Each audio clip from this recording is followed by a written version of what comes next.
naglalakad, di ba? So, let's take it and listen to our speaker, si Ayen, also known as Topsy. Okay. Yes. So, start off, no, may tanong ako. Tingin niyo ba masaya ang lansangan para sa babae? Masaya ba siya para sa inyo? Yes? No? Yes. Sama kayo, kasama kayo. Kasama kayo. Masaya? Tingin niyo? Ay, sa experience nila, pag naglalakad, nagko-commute, masaya ba siya? Hindi. Hindi. Sabi niya yan, hindi ah. Bakit hindi? I don't feel safe. You don't feel safe. Ano Lalo ba? na sa mga sexy, just na parang sobrang, ano Pro. diba? Unlike medyo astig ka, hindi ka masyadong Oo, mapapansin. parang kailangan medyo masculine yung performance para hindi ka masyado. But even then, di ba? Yung iba, bakit hindi masaya para sa inyo? Infrastructure pa lang, hindi ko alam. Walang daan. Oo, pag naglalakad ka sa sidewalk, tapos naka-heels ka, parang feeling mo ganito na lang, tapos matatapakan na palagi, di ba? Sino pa? Bakit hindi masaya? Bakit hindi? Ikaw, para sa'yo. Masaya ba ang lansangan? Experience mo? Bakit hindi? Kahit pa lang, di ba pag pinaka-call ka, may words na sinasabi? Oo. Tingin pa lang, alam mo na. Oo, yes. Oh my God, totoo. Yung parang, yung sinasabi nila na malagkit tumingin, di ba? Nakakatakot. So, pag tinanong na masaya ba yung lansangan para sa babae, parang hindi yung sagot natin. Next po. Next. Ay, sorry. Okay na, Sir Richie. Tingin niyo ba, kung gano'n, welcoming ba ang lansangan para sa babae? Tingin niyo, experience? Hindi rin. Kasi nga, may feeling of unsafety. Ano pa yung ibang experience na parang hindi ako welcome, parang hindi ako tanggap pagka nasa lansangan ako, pag nasa kalsada ako? Ako personal experience lang. Sinusubukan ko kasi minsan kung mag-a-adjust kunwari yung lalaki. Oo, pag magpapangga kayo, ano? Bakit ako na naman yung gigilid dito? Kasi hindi talaga sila gumigilid, dire-diretso lang sila. Oo, na parang sila yung default na gumagamit ng kalsada. Oo, totoo. Lalo kapag ka makipot yung sidewalk, di ba? Next po. So, tingin nyo ba, ligtas? Sabi na natin kanina hindi. So, hindi ko na ulitin. Kasi sinabi natin, parang unsafe yung pakiramdam kapag babae ka nasa lansangan. So, next po. So, for context, no, pakilala ko lang sarili ko. So, ako nga si Ayen. Yung nalagay sa poster, actually, username yun nung kabila kong Instagram, yung mga sulat sa LinkedIn. Bakit? Kasi ako ay isang graffiti researcher. Ang research ko specific talaga sa urban spaces, sa mga lansangan. Bakit? Kasi lagi akong gumagala sa lansangan. So nag-start ako dito sa Marikina, pero lagi talaga ako kung saan ako napapatpad. Mas gusto ko nagko-commute, mas gusto ko naglalakad. Kasi mas feeling ko na konektado ako sa paligid ko. So, eto ako. Actually, sa Marcos Highway to. Pinipicture ko to yung etong malaki. Ang tawag dito sa graffiti ay buster, no? Blockbuster. So, itong malaking buster ni Tumash, parang kasing laki ko yan as a person. Ganun siya katangkad. Tapos, etong pader na to na bagong gawa nung time na pumunta kami dyan. So, ito Marcos Highway. Ito yung, pag nakita niyo kung saan usually natutulog tsaka nakatambay yung mga taong kalye, yung mga nagsisiga doon sa gilid. So, yan siya. So, ako ay isang graffiti researcher. Next slide po, Sir Richie. Pero mamaya ko ipapakilala kung ano bang dahilan kung bakit ako graffiti researcher. For now, papakita ko sa inyo itong screenshots na to. So ako ay medyo parang ilang years na din akong kilala ng mga nasa graffiti at ilang taon na akong nakatambay doon. Ito ay screenshot ng YouTube channel ng Vandals Block. So ang Vandals Block ay isang podcast, no, na mga local na nag-graffiti. So ito so far, sa nakita ko parang may 6, 7 or so, or siguro 8 na episodes sa Vandals Block. Sa lahat ng to, may kita nyo, nag-start kay Cassie, si Pink, si Cool, si Maria, yung buong crew ng UTX, si Aus, tapos si Boo. Sa ilang episodes na nandito sa screenshot na to, hulaan nyo kung ilan yung babae. 1, 2, 3, 4, 5, 6, 7. Sa 7 lang na nasa screenshot na to. Ilan yung babae? Isa, dalawa. Tingin mo, sino yung babae dyan? Si Maria. Actually, yan, fun fact, so yan, hindi lang siya kita kasi medyo malabo. Pero co-host ako ng episode na to kasi ito yung Women's Month episode ng Vandals Block. No? So, ayan, si Maria. Oo, babae siya. Actually, ang tawag sa kanya Mama Maria kasi para siyang nanay at ate sa graffiti. Sino pa yung isa? Kung dalawa, tingin ninyo. Cassie. Si Cassie actually ay lalaki. Kaibigan ko yan. So, sa pito na nasa screenshot na to, or sa pito na screenshot na to, iisa lang yung babae. Kasi pag tingnan niyo yung crew ng UTX, lahat yan puro lalaki. Isang buong crew yan ha. Sabihin natin 7 yung nasa screenshot, pero sabihin natin 25 yung tao, sa 25 na isa lang yung babae. Tapos kung idadagdag mo ko, dalawa lang kami kasi hindi pa ako nag-graffiti. Dito, etong poster na to, ay poster ng event last year, October, yung QCB ay QC or Quezon City Biennial. So, 2-month art festival siya na focus sa local artist-owned galleries sa Quezon City. Yung closer nila ay tinawag na Ninjam kasi marami sa mga artists ay nagsimula sa graffiti at street art. So, ito, ilan to? 3, 6, 9, 12. Nung binilang ko to, sabihin natin nasa mga 63 people yung involved. So, sa 63 na, lahat na yan, mga pangalan. Tingin ninyo, ilan yung babae? Para tayo yung hulaan ng ilan yung beans sa jar. Parang gano'n siya. No? So, hulaan nyo lang. So, nasa 63. 3, 6, 9, 12, 15, 18, 21, 24, 7, 30. 3, 6, 9, 12, 15, 18, 21, 24, 7, 30, 32. So, 63 nga, tama. Sa 63, ilan ang babae? 12. 12! Ikaw ba gusto mong mula?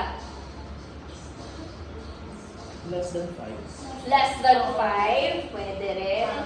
May isa na mas optimistic at may isa na mas pessimistic, no? Sino ba? May iba pa bang gusto mong mula? May 12, may 5, 2? Parang ba no? Sige.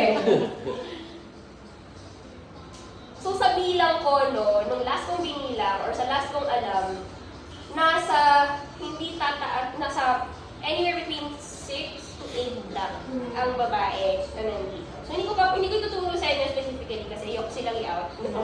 Pero sa dami, sa 63, sabihin, isipin ninyo, ano yan sa Katipunan Freedom Wall to, sa UP, yung mahabang graffiti doon, isipin nyo sa haba nun, nasa 50 people lang nag-show up, nasa 6 lang yung babae. Diba? Tapos kalat pa sila, hindi sila lahat magkakatabi, hindi sila lahat magkakasama.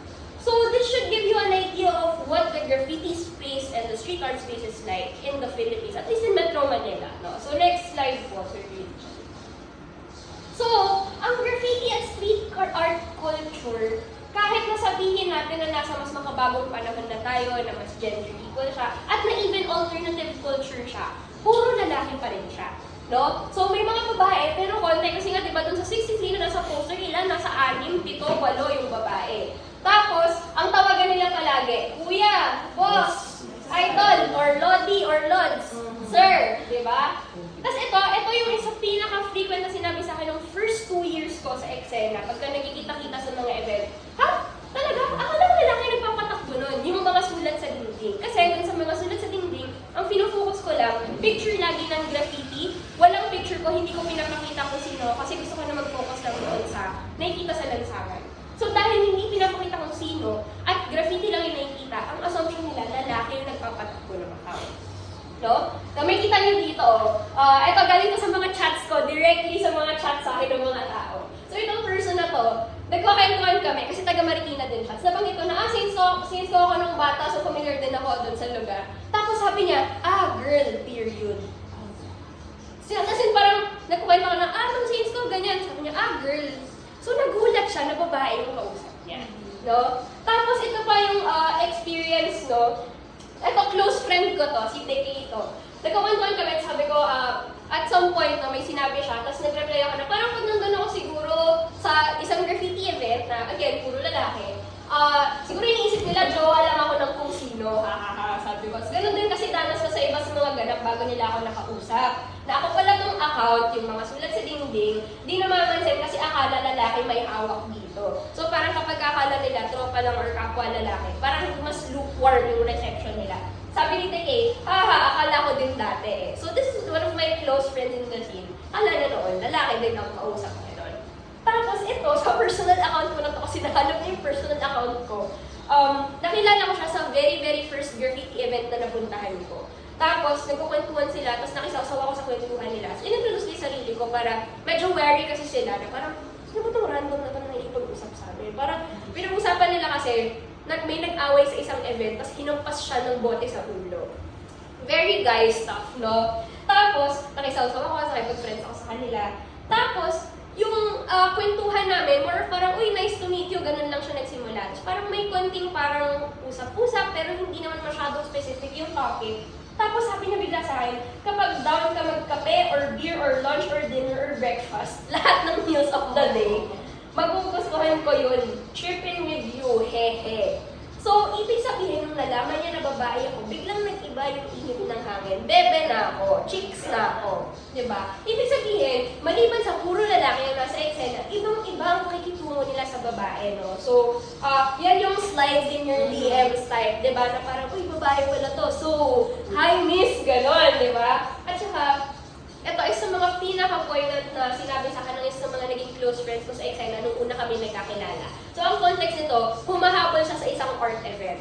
Tapos ako, nandun ako nauna.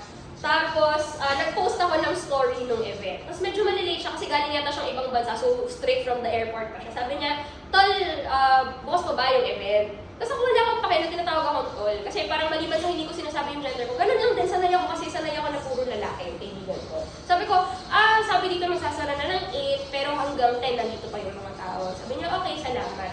Tapos nung nandun na kami magkakasama, hindi niya ako kinakausap. So tatawa ako kasi parang, ako yung dahilan na nandito ka eh. Ginagawa. Sa isip ko, gano'n ko siya pinaprocess.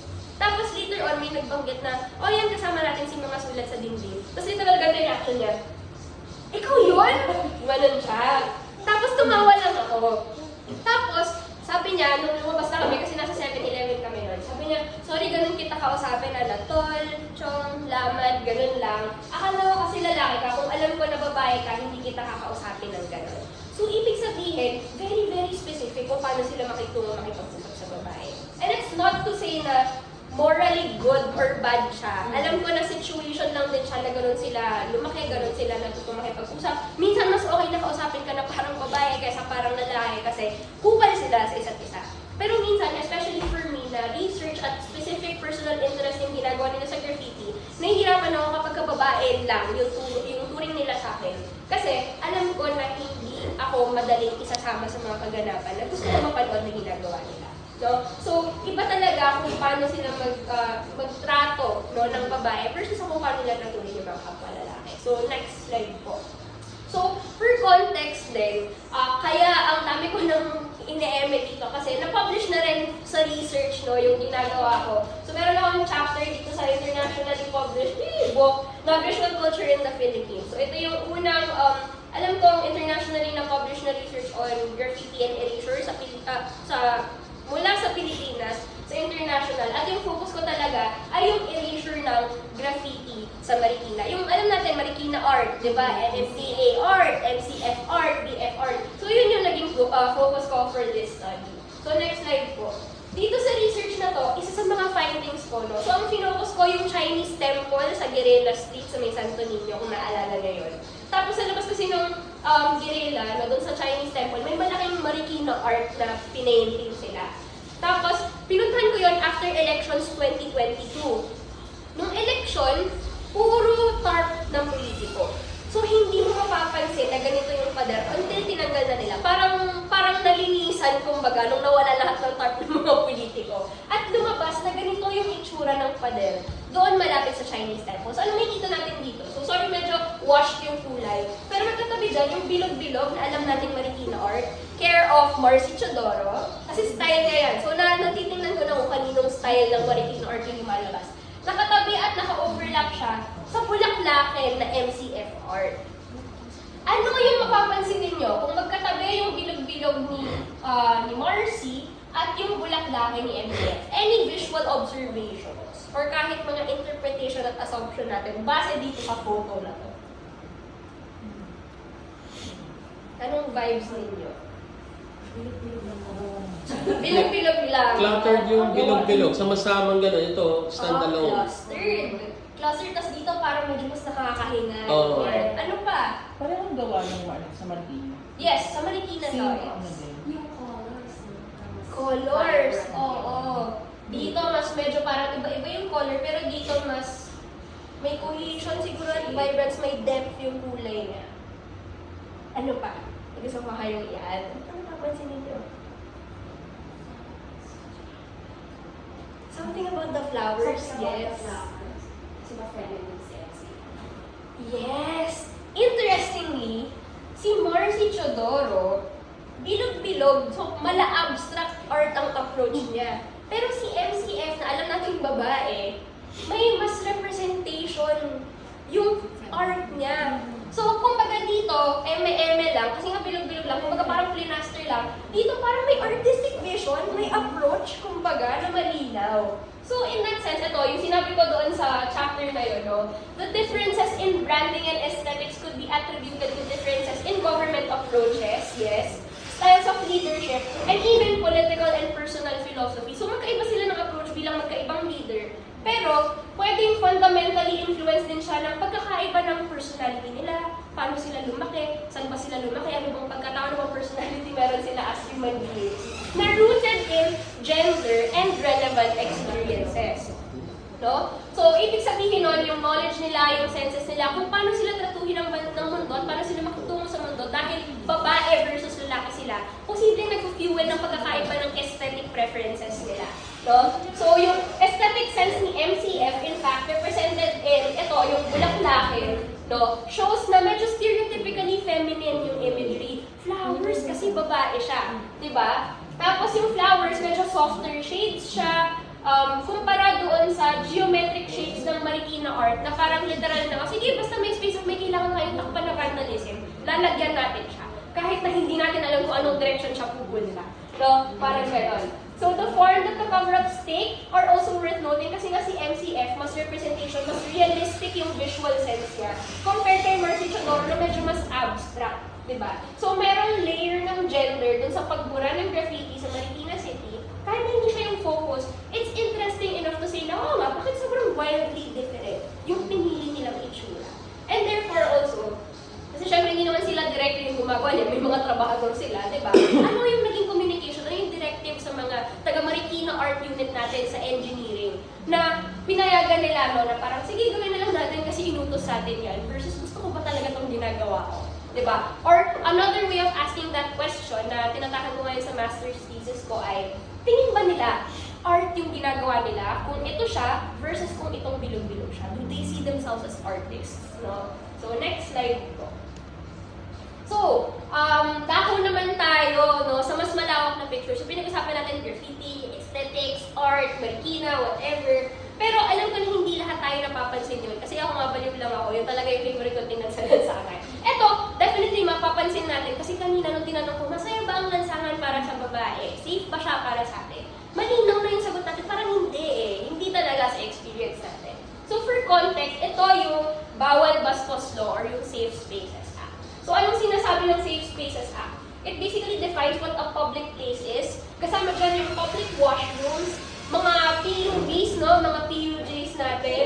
At merong sinasabi na parang all other areas regardless of ownership kapag ka-openly accessible siya. No? Tapos dito sinasabi kung saan pwedeng humanap ng tulong, saan pwedeng magsumbong.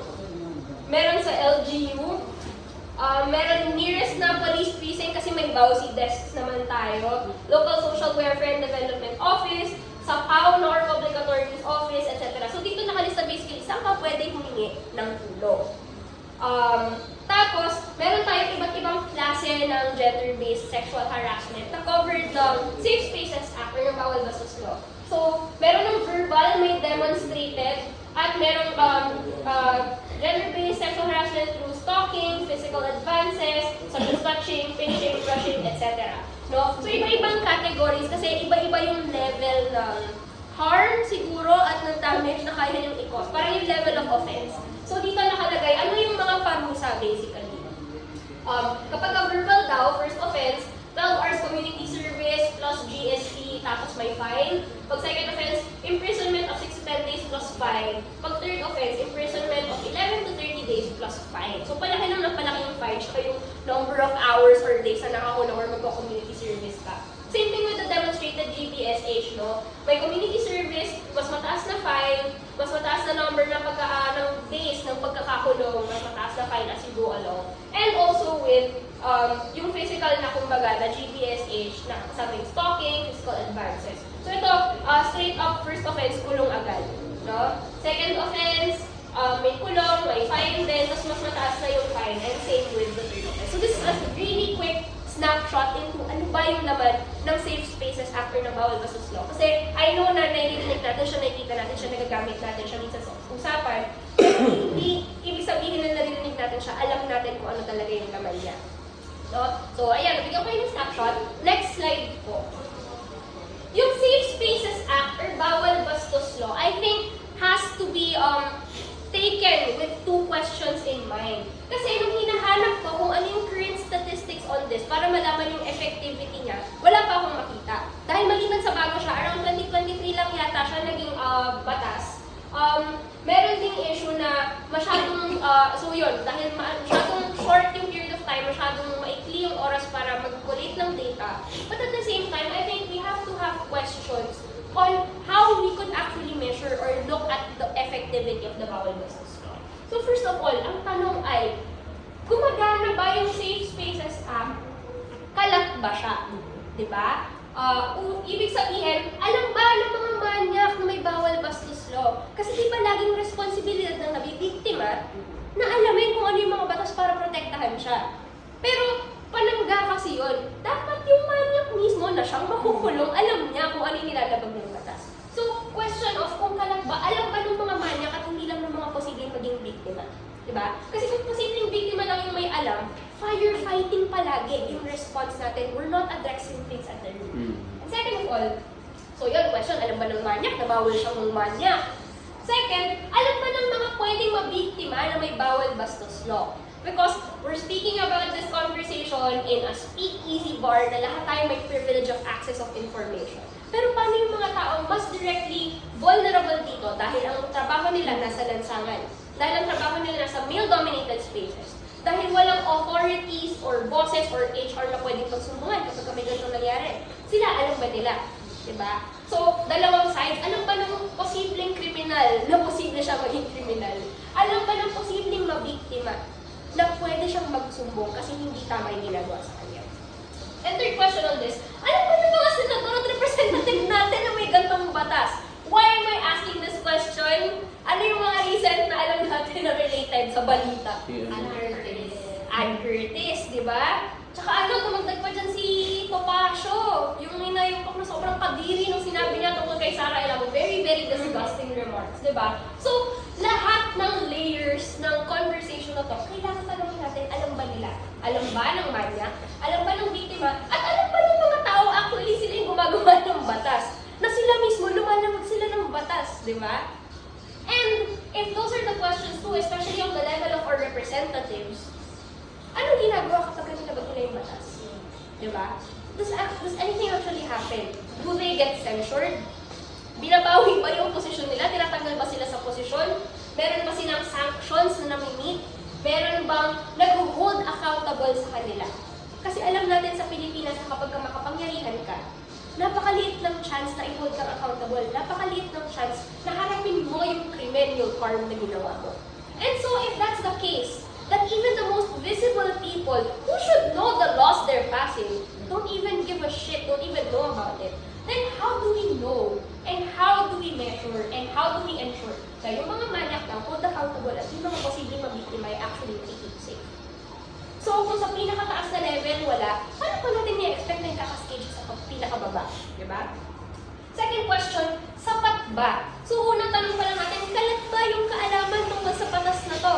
Second, kung alam man ng mas maraming tao, sapat ba na alam natin siya? Sapat ba yung existence ng law na to? Diba? First of all, kapag nagbayad ka ba ng fine, ibig sabihin na natuto ka na. Diba? Kapag pinagbayad ka ng 10,000 pesos kasi nahuli kang ng boboso sa banyo, alam mo na hindi ka pwedeng maboso. Or ang natutunan mo lang ay mas maging secretive para hindi ka mahuli ng boso. Diba? Second question, pag nag-community service ka ba, natuto ka na? Pag pinagwalis ka ng kalsada or pinagpintura ka ng mga faded na lamppost sa street ninyo, alam mo na bawal kang maging manyak. No? And third, pagka nag-gender sensitivity training ka ba, sure na natuto ka. It seems, parang ang tanga niyang question. Kasi di ba parang yung idea, kaya ka mag-GST para matuto ka. So, dapat natuto ka na. But actually, Actually, kaya kasama yung screenshot na to, so ako ay student at graduate ng UP. A few years ago, nagkaroon ng kaso na tinatawag na Lonsi Leaks. Ang Lonsi Leaks ay yung pag-leak ng group chat ng frat na Upsilon. Tapos sa group chat na yon, nakalagay lahat ng kababuyan at kabasusan, racism, Islamophobia, you name the offense, they have it. Lumabas yon lahat. No? At marami doon yung kabasusan nila against women. No? Bakit ko sinasabi, bakit ko ginagamit na example to? Because in UP, to be recognized as an official organization by the administration, you have to go through a very specific process. Bahagi ng proseso na yun, kailangan mag-take at least 2 representatives ng org, including frats, ng gender sensitivity training. Hindi ka ma-recognize as an official or parang recognized org kung hindi ka mag-take ng seminars na yun, including GST.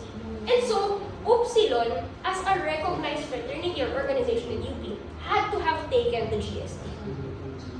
Nag-take sila ng GST. Natuto ba sila? Diba? Hindi in-depth lagi ang GST. And I'm saying this also as someone who works in a feminist organization. So I work with Lunas Collective. Kahit na sabihin na tinuturuan ng gender sensitivity training ang mga organization ng mga tao, hindi yun commensurate or hindi yun lumulubog sa level ng personal understanding and respect. You could teach someone the words in a dictionary, it doesn't mean that they'll know how to use those words. Diba? It's the same thing. You could give them the language of Soji SC. You could tell them about the history of women's rights and women's struggle. It doesn't mean that they will respect women. They just know facts. At ngayon, mas dangerous na sila kasi pwede nilang gamitin sa dating app na, oh, I'm a feminist, kahit hindi talaga. Diba? So, binigyan mo ng weapon ng isang masahol na being na hindi talaga nililid sa kamalayan niya kung ano yung dapat niya matutunan, which is basic respect for human beings. No? And so, the question is, kaya sapat ba? Kapag binigyan ng parusa ang isang manyak na nahuli, magtatanda ba siya? And I'm asking this question also with a particular eye to, ang tinatawag dito ay abolitionist politics, no? Kasi ang abolitionist politics, critical sila sa batas at saka sa mga kulungan. Kasi may experience na marami sa mga tao na kukulong ay hindi talaga guilty. At pangalawa, kahit kinulong sila dahil guilty sila, hindi sure na magtatanda sila. Mas mataas yung chance actually na hindi sila magtatanda. No? Kasi, kinukulong mo sila sa konteksto na hindi nila natututunan yung actual consequences ng actions nila. Consequences do not equal punishment. No? Anong consequence? Kung nangmanyak ka, minsan ang consequence nun ay pagalitan ka, di ba, awayin ka. Minsan, ang consequence nun, kukuyugin ka, bubugin ka. And that's not to say na parang ini-encourage natin na kuyugin at bubugin ng mga manyak. It's to say na may clear social impacts or consequences yung ginawa mo that will make you realize na, shit, hindi tama yung ginawa ko. So kapag pinagbayad mo ba ng fine ng isang tao, magigets niya na related yung pagbabayad niya ng fine sa ginawa niyang mali? Or may isip niya lang na, takinan nitong batas na to, nawalan pa ako ng 10,000 pesos. Picture lang naman. Diba? Kapag sinabi natin na mag-community service ka kasi nang manyak ka, related ba yung community service doon sa pamamanyak na ginawa niya? Pag pinagwalis mo ba siya ng kalsada, nababawi nun yung justice, yung feeling of safety para doon sa biniktima niya. No? So aside from the question of nagtatanda ba sila, the question about the bawal bastos law is also survivor-centered ba siya? Nababalik ba yung sense of safety na paparamdam ba doon sa nabiktima na may hustisya sa nangyari sa kanya kapag pinagawa mo to doon sa nangmanyak sa kanya? Madalas sa kaso hindi, lalo pa dahil yung proseso ng pag-iimbestiga sa gender-based violence ay re-traumatizing for a lot of survivors. Kasi isipin mo, paulit-ulit mo ikukwento sa pulis, sa vowsy desk, sa nanay mo, sa kaibigan mo, sa balita, sa investigator, yung nangyari sa'yo. No? Nakaka-burnout yun, lalo pa kung traumatizing talaga siya.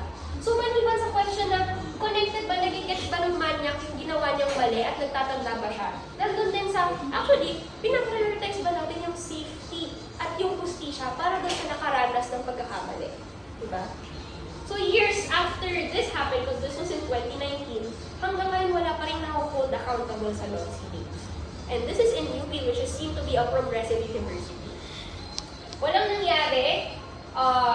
Ngayon, unti-unting gumagapang pabalik ang Upsilon. At dahil walang institutional memory na may ganitong nangyari, marami sa estudyante hindi na alam na may ganitong problema. No? People know that we hate frats but they don't know what for. And kung hindi mo alam kung bakit ka galit sa frat, malaki yung chance na maulit yung kasalanan na yun. Diba? It's the same thing with this one. Kung hindi mo ituturo kung bakit mali ang pamamanyak at kung bakit importanteng respetuhin ng mga tao, not just on an intellectual level, but on an emotional and relational level. Mauulit at mauulit siya. So, next slide po, Sir Ricky. Ito naman galing to sa field notes ko, sa MA thesis ko, so i-share ko sa inyo. Kasi di ba yung tanong, para sa babae bang lansangan? Ako, nag-research ako na nakafocus sa lansangan.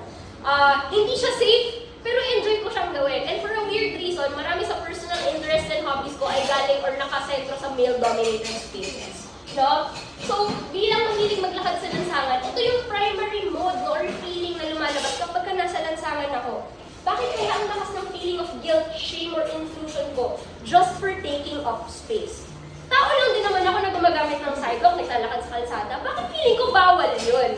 Diba? Part of it might be because may anxiety disorder talaga ako. But I think a big part of it is also because of gender. Na pinaparin ko sa inyo, di ba yung kanina yung kwento na pagka may makakasalubong kang lalaki, titingnan mo kung dapat siya yung gumalaw, pero ikaw yung mapipilitang gumalaw kasi siya hindi siya gagalaw. Because for women, we are taught na dapat tayo mag-adjust para sa lahat. Diba? So dito sa field notes ko, ito yung question na ginagamit ko. What feelings or emotions did I feel or experience during this particular episode of the field work? Ano yung specific na nangyari? Ano yung ginagawa ko? Nung experience or naramdaman ko to? Paano lumabas tong emotion or feeling na to sa katawan ko? So importante sa akin yung question na to kasi very sensory yung focus ng research ko. Dito nakalagay, guilt, shame, intrusion sa public spaces, taking photos sa mga eskinita at mga labas ng bahay na may marikin or parang nakaka-guilty. Parang feeling ko nang-i-intrude ako dahil nagpipicture ako ng bahay. Nagmamadali ako, parang may cringe ako sa katawan. Yung parang, ayoko, tingnan niyo ako, please, don't look at me, I'm just doing my research. Ganun yung feeling. So, sensitive yung chan, yung balat ko, parang nagka-crackle siya. Nagme-make ako na excuses, kinakausap ko yung sarili ko, parang mukha akong may sane na ginagawa at hindi ako random na tao nagpipicture lang. No? So, nandiyan din yung mas paggamit ng phone. Di ba parang yung feeling na kapag naghihintay ka ng kaibigan, parang hindi ka mukhang tanga, nagpo-phone ka. Ganun din yung ginagawa ko ng fieldwork ko at napansin ko yun. No? So, use my phone a lot more to perform na kunwari nawawala ako, may hinahanap ako, confused ako, kasi feeling ko, mali na nag-e-exist ako sa public space. No? Dito may ibang sabi ko, I think I feel anxious because I'm afraid I might get told off for taking photos, especially in residential spaces. Eh lalo na sa Marikina, diba? Marami sa mga spaces natin, eskinita. O kaya yung mga labas ng bahay, nagiging extension ng bahay. Doon nagchichikahan yung mga magkapit-bahay, nagiinuman, diba? Kaya feeling mo, kahit na nasa public space, lalo kapag ka mga nagiinuman ng mga nakatira doon sa area, parang ikaw yung nanghihimasok kahit na kalsada yung ginagamit mo. At mas nakakatakot pa yun kapag ka mga tito na nagiinuman, kasi puro sila lalaki na nakalabas yung chan nila o kaya nakatanggal yung t-shirt, tapos ako parang, hello po, excuse ganun ako palagi. Meron naman akong positive experiences din na nakikipag-joke sa akin yung mga tao sa lansangan, pero madalas din sa hindi. Ang nakaka-interact ko talaga sa lansangan, mga lalaki, rarely mga babae na nag-usap. No? At by chance lang din yun, kasi ako, may talaga ako mataldal ng mga random na tao sa labas. Kasi ito, public space itself is kind of hostile, ganun yung feeling. Pero colonizable or pwedeng sakupin ng private life, kasi nga, yung sidewalk, naging extension siya ng bahay. No? Tapos dito, note, I feel like people were watching me, especially when I stopped to take pictures. So parang may permanent sense of surveillance dahil na feeling ko hindi ako dapat naglalagi lang sa lansangan. Dapat din nila ako nakikita, ganun yung feeling. And while part of it is, meron akong mental health issue kasi hindi normal yun. I think part of it is that feeling na kapag kababae ka, kailangan paliitin mo yung sarili mo. Kasi hindi ka dapat nandun. Kasi panlalaki lang dapat usually yung nasa lansangan. Ba't ka nilalakad sa labas na walang dahilan? Diba? Ganun yung feeling. So, next slide po. So, ito ako sa rally nung, hindi ko alam kung September 21 ba to or nung November 30. Pero as in, buhay ko talaga ang lansangan. Ang hirap, hindi ko siya kayang iwanan. Kasi nandun nangyayari lahat ng masayang bagay eh. So, whether in my personal life, kasi hobby ko talaga maglakad at mag-take pictures, in my research or even in my political life, crucial na aspekto ng buhay ko ang lansangan. And these are photos that I took all in my years no, of taking walks in Marikina. So, lahat ng pictures na to ay Marikina art. No? At ginamit ko, pinrin ko itong photos na to, ginamit ko siya sa isang gallery exhibition sa Katipunan. No? Tapos ako yung isa sa dadalawang babae na na-invite doon sa specific space na yun na mag-display ng work ko. Kasi lahat na ibang na-invite, mga nag-graffiti na lalaki. No? So ako lang yung gumamit ng photos, ako lang yung hindi nag-graffiti sa kanila. At ito lahat, na-produce ko so far for that exhibit. So I think the question na, para sa babae ba yung lansangan? Importante siyang tanong, pero kailangan siyang sundan ng next question na kung hindi para sa babae ang lansangan, paano natin pwedeng bawin ng lansangan para sa atin? Kasi hindi pwede na nagkakasya na lang tayo na hindi ako safe, so ako yung mag-a-adjust, di ba? I think the question has to be, how do we push so that more women and children o young people, whatever, more people na mas vulnerable sa unsafety ay actually maging safe sa paggamit ng lansangan. Dahil hindi dapat lalaki lang ang gumagamit ng kalsada, hindi mga kotse lang dapat ang gumagamit ng kalsada. Para sa atin dapat siya lahat. So paano tayo pwedeng magbahagi ng kalsada na yun nang hindi tayo nakahuhusgahan at hindi tayo nagiging at risk dahil lang sa kung sino tayo bilang tao. So, I think yun na po yun. Next slide. Meron pa ba, Sir Richie? May chika pa ba ako dyan? So, yun. Ang tanong nga, parang kanino ba talaga yung lansangan? Kung alam natin na tayo, feeling natin hindi tayo belong doon, di ba? At paano natin gagawin na yung lansangan ay para din talaga sa atin? And how do we do it in such a way na hindi lang tayo magbubuhat ng labor na gawin siyang para sa atin? Na mare-recruit natin, mahatak natin ibang mga tao kahit hindi sila babae or hindi sila vulnerable na gumamit at ipagtanggol na para sa atin din ang spaces ng kalsada.